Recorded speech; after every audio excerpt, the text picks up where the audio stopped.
안녕하세요. 책 읽어주는 여자 홍퀸이에요. 지금 잡지를 보다가 맛있는 음식에 대한 글이 좋아서 읽어드릴게요. 사진 보자마자 군침이 돌아서 잘 읽을 수 있을지 모르겠지만 읽어보겠습니다. 제목은 북미와 프랑스 사이, 캐나다의 맛. 캐나다 음식은 한 가지 이미지로 정의되지 않는다. 북미식의 캐주얼함 위에 프랑스 식문화가 겹쳐 있고 지역과 가정에 따라 식탁의 풍경도 다르다. 화려한 미식보다는 가정식이나 나눔을 위한 요리에서 캐나다 음식의 정체성이 드러난다. 한국인은 물론이고 세계인은 대개 캐나다와 미국의 음식 역사와 문화 차이를 잘 모른다. 햄버거를 비롯한 미국 음식에 대해서는 안다고 할 수 있지만 말이다. 한마디로 캐나다는 그 넓은 땅만큼이나 아직 우리에겐 미지의 땅이다. 게다가 동서가 서로 다른 문화를 갖고 있어 음식도 판이하게 다르다. 동서는 심지어 시차도 5시간이고 비행시간도 5시간이다. 그런 캐나다의 음식은 화려한 미식의 계보가 아니라 역사, 이민, 기후, 노동, 돌봄이 겹쳐 만들어진 생존의 기록이다. 캐나다는 혁명으로 탄생한 나라가 아니다. 프랑스 식민지에서 시작해 영국 제국의 통치를 거쳐 1867년 연방으로 묶였다. 이 긴 식민의 시간 동안 음식은 국가 수립 이전에 이미 정착돼 있었다.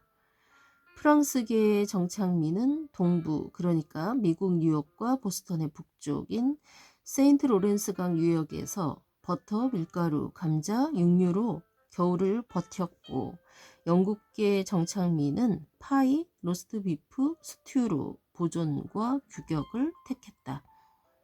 여기에 원주민의 훈연, 건조, 수액 채취, 사냥 지식이 더해졌다. 캐나다 음식은 애초부터 셰프의 요리가 아니었다. 집의 음식, 마을의 음식, 할머니의 음식이었다. 저는 할머니들에게 요리를 배웠어요. 회사원 남편이 해외 지사로 발령이 나서 캐나다로 갔어요. 동네 할머니들에게 영어와 프랑스어도 배울 겸 마실 다니다가 요리를 알게 됐어요. 캐나다는 빈민 구제를 위한 프로그램이 많아요. 그런 곳에서 음식 재료를 가져다가 할머니들이 요리를 해서 다시 주변의 어려운 사람들에게 나눠주죠. 그 광경에 감격했어요. 제 요리는 거기에서 나온 겁니다. 봉주르 장딸롱의 셰프이자 사장인 정민애의 이야기다. 그는 암사동에 아담한 카페테리아 식당을 열었다. 한국에서 아주 드문 캐나다 가정식을 선보인다. 정식으로 요리를 배운 적은 없지만 손맛이 좋아 손님이 아주 많다. 미국 음식이 풍요의 과잉이라면 캐나다 음식은 절제된 지속이다. 이 차이는 푸틴에 집약돼 있다. 미국식 감자튀김은 케첩이나 치즈 소스가 주인공이지만 캐나다 푸틴의 중심은 그레이비 소스가 한몫한다. 튀김 위에 육즙인 그레이비를 붓는 행위는 캐나다식 사고라고 생각한다. 특히나 동부는 프랑스 문화 지역이라 뭔가 소스를 부어야 음식답다라는 관념이 있는 지역이다. 푸틴이 뭐냐고? 이 식당의 대표 메뉴이자 캐나다의 자존심이고 맛있는 인기 메뉴다. 캐나다 음식 문화를 조금 더 살펴보자. 엄청난 크기의 땅에 인구는 아주 적은 나라. 우선 동부 지역인 퀘벡은 프랑스 요리의 기술을 놓지 않았지만 재료는 철저히 저렴하고 지역적이며 배부르게 사용한다. 푸틴, 셰퍼드 파이, 칠리 수프 등은 모두 나눠 먹기 위한 음식이다. 중부 프레리는 소고기를 많이 생산하며 인구는 아주 적다. 서부 밴쿠버는 아시아인 이민의 영향으로 전통은 약하지만 가장 현대적이다. 다시 푸틴으로 가보자. 감자튀김의 이름치고는 참 특이하다. 러시아 음식이냐고 묻는 이들도 있다. 푸틴은 퀘벡 프랑스어로 엉망진창이라는 뜻에 가깝다. 못생기고 막 섞어 먹는 음식이다. 퀘벡은 영하 40도씨의 겨울이 있는 지역이다. 그래서 뜨거운 그레이비를 붓고 치즈 커드를 얹어 한 그릇 요리를 만든다. 이 집은 전통적인 푸틴을 선보인다. 캐나다 대사관이 이 식당의 단골인데 푸틴이 단연 인기 메뉴다. 대사관 행사에도 이 음식을 주문한다. 정민의 셰프가 살던 동네는 퀘벡에서도 아주 추운 북쪽의 앙주라는 곳이다. 생활비와 집세가 싸서 고른 동네다. 평균 연령 80세가 넘는 노인들이 사는 작은 마을에 동양인 가족이 와서 다들 신기해 했다고 한다. 영하 40도까지 떨어지는 추운 겨울이었는데 할머니들이 따뜻한 음식과 이불을 갖다 주셨어요. 한국 할머니처럼 정이 많은 분들이셨죠. 혼자 사는 할머니가 많아 저를 초대해 연어를 가르쳐 주셨고요. 저는 김밥을 만들어 드리고 할머니들은 셰퍼드 파이와 칠리 수프 키슈 등을 알려주셨어요. 그게 이 식당의 기원이랄까요? 아, 가게 이름에서 봉주르는 알다시피 프랑스어로 안녕이란 뜻이다. 장달롱은 캐나다 초기 개척 인물이면서 퀘벡주 몬트리올의 유명한 전통시장 이름이기도 하다. 봉주르 장달롱의 메뉴를 보면 전형적인 캐나다 가정식 서민 음식 느낌이다. 양이 푸짐하고 소박하다. 그걸 아주 작은 가게의 주방에서 굽고 끓여낸다. 하루 종일 일해야 한다.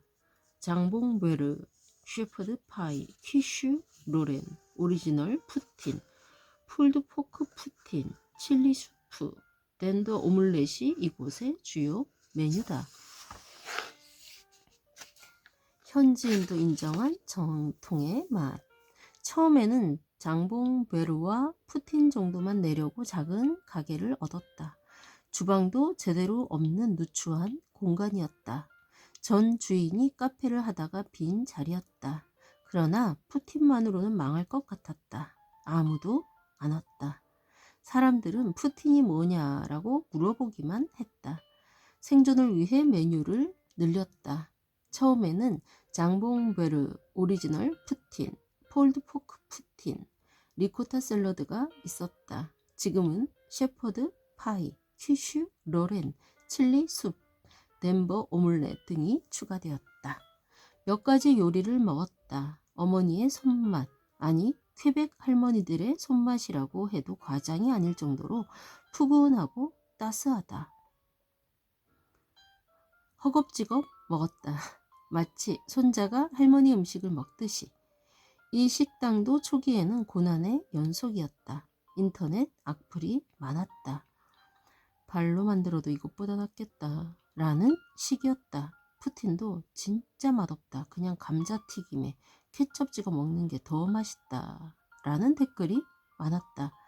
검증되지 않은 요리사였기 때문이다. 우연히 캐나다 대사관 사람들이 찾아왔다. 캐나다 음식점을 검색하면 이곳 하나만 나왔기 때문이다. 캐나다 영사관이 와서 우리 엄마가 만든 것 같다 라고 말했다. 그 말 한마디로 악플은 사라졌다. 정통 논쟁도 끝났다. 이곳의 손님은 외국인 비중이 약 35%다. 코로나19 시기에 한국 사람들은 아무도 안 왔지만 외국인들은 신경 쓰지 않고 왔다. 백인, 흑인 할 것 없이 왔다 갔다 하니 암사역 근처를 지나다니는 사람들이 구경했다. 저기는 뭔데 왜 이렇게 외국인이 있지? 외국인들 덕분에 동네에서도 알려지게 되었다. 근처에 캐나다 국제학교가 있어 교장 선생님과 교직원들도 온다. 캐나다 대사관 관계자들은 푸틴을 포장해 가져간다.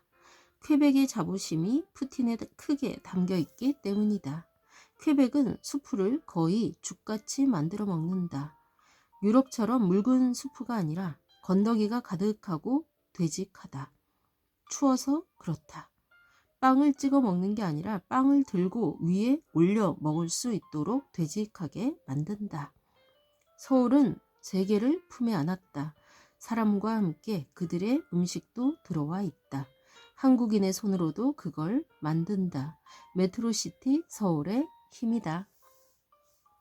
네, 아우 자꾸 침이 고여서 읽느라고 힘들네요.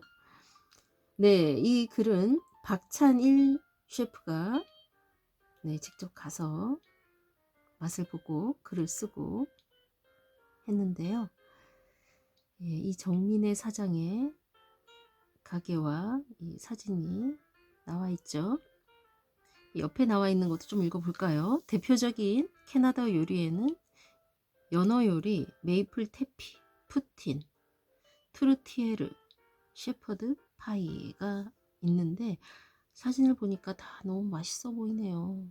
대표적인 게 푸틴이라고 나와 있죠. 푸틴은 감자튀김 위에 치즈커드와 그레이비 소스를 얹은 캐나다 대표 요리. 퀘벡에서 시작해 전국으로 퍼졌다. 짭짤하고 묵직한 맛으로 캐나다 간식, 패스트푸드를 상징한다. 다음은 트루티에르. 다진 고기를 향신료와 함께 파이로 구워낸 퀘벡 전통 미트파이. 프랑스 요리에 영향을 받았지만 캐나다식으로 발전하며 명절과 겨울철에 즐겨 먹는 음식으로 자리 잡았다. 다음은 셰퍼드 파이. 다진 소고기와 그레이비를 볶은 뒤 그 위에 으깬 감자를 덮어 구워낸 캐나다식 가정 요리. 포근한 맛으로 겨울철 식탁에 자주 오른다. 다음 연어 요리. 태평양 연안에서 잡히는 홍연어를 구이, 훈제 등 간결한 방식으로 즐긴다. 재료의 신선함을 살린 조리법은 캐나다 서부 식문화를 대표한다. 마지막은 메이플 태피. 자연 눈 위에 뜨거운 메이플 시럽을 부어 굳혀 먹는 전통 간식. 퀘벡의 슈거 쉐크 문화에서 유래했다. 그렇군요. 서울에서 만나는 캐나다의 맛. 세 군데의 식당이 나와 있는데요. 첫 번째는 베스 푸틴. 캐나다 유학 시절 푸틴의 매력에 빠진 사장이 한국으로 돌아와 문을 연 작은 식당이다. 메뉴의 중심은 캐나다를 대표하는 간식인 푸틴으로 기본 구성은 감자튀김 위에 그레이비 소스와 치즈커드를 올린 형태다. 토핑을 달리한 4가지 푸틴을 선보이는데 가게 이름을 딴 베스 푸틴이 가장 인기 있다. 짭짤하고 부드러운 그레이비 소스가 감자튀김 사이사이에 스며들고 녹아든 치즈가 어우러져 일반적인 감자튀김과는 다른 만족감을 준다. 칠리 소스 스파게티도 인기 메뉴다. 간 고기를 아낌없이 넣어 소스에서 진한 육향이 느껴지며 소박한 플레이팅과 달리 맛의 밀도가 높다. 사이드 메뉴 양송이 튀김을 찾는 손님도 많다. 바삭한 튀김옷 안에 촉촉한 버섯이 들어있어 식감 대비가 인상적이다.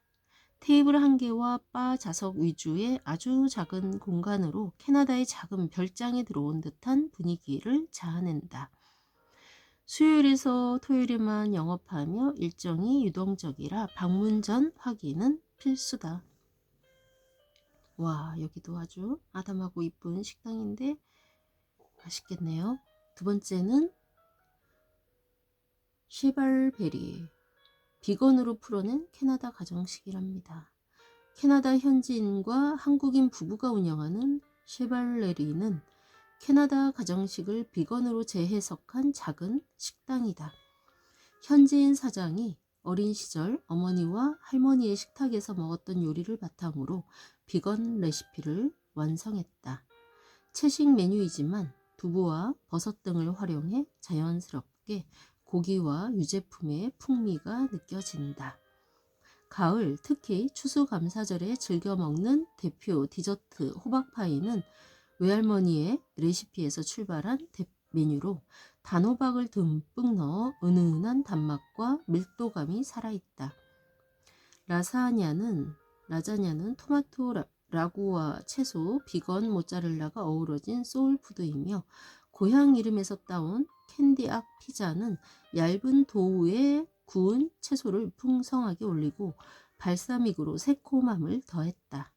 푸티는 그레이비 소스 대신 버섯으로 만든 수제 소스를 사용해 비건 방식으로 깊은 풍미를 살렸다. 나무 질감이 살아있는 공간은 캐나다의 소박한 가정집 풍경을 떠올리게 한다. 금요일에서 일요일에만 운영해 방문 전 일정 확인이 필요하다. 와, 여기도 가보고 싶네요. 마지막 봉주르 장딸롱, 예, 여기 소개된 곳이죠. 화려하진 않지만 편안한 캐나다식 집밥. 캐나다의 작은 마을에 머무르며 동네 할머니들에게 배운 퀘벡 가정식을 재현하는 식당이다. 정형화된 레시피보다 가정식 조리법을 따르는 덕분에 화려함보다는 손맛과 정겨움이 느껴진다. 이국적 음식이지만 한 접시를 마주하면 집밥처럼 편안한 인상이 남고 재료를 아끼지 않아 요리 하나하나가 한 끼 식사로도 충분한 만족감을 준다. shepherd 파이는 고기와 감자를 넉넉하게 채워 오븐에 구운 퀘벡식 요리로 담백하면서도 든든하다. 칠리 토마토 수프는 소고기와 토마토, 채소를 푸짐하게 넣고 오래 끓여 깊고 안정적인 맛이 난다. 캐나다 전통 간식인 푸틴 역시 그레이비 소스를 넉넉하게 부어 감자튀김과 자연스럽게 어우러지며 짭짤한 풍미 덕분에 맥주 안주로도 잘 어울린다. 여기에 퀘벡 지역에 스며든 프랑스 식문화의 흔적을 담은 장봉베로와 덴버 오믈렛 소시지 등 프렌치 스타일의 메뉴도 함께 선보여 캐나다 가정식의 폭을 자연스럽게 넓힌다. 네, 와, 가보고 싶죠, 당장. 다 가봐야 될 텐데 언제 가볼까요? 네, 캐나다 다녀오신 분들은 그때를 추억하며 아마 잘 들으셨을 테고, 저처럼 안 가본 분들은 캐나다도 가고 싶고, 캐나다 당장 못 가니까 여기 있는 음식점이라도 꼭 가보고 싶다는 생각이 듭니다. 그쵸? 여기에 이 서울에서 만나는 캐나다의 맛집을 소개한 글은 배효은 글, 사진은 전진욱 님이 했습니다. 네, 캐나다 눈과 귀로 잘 다녀오셨죠? 캐나다 음식 먹고 싶네요. 지금까지 맛있는 글 읽어주는 여자 홍퀸이었습니다. 감사합니다.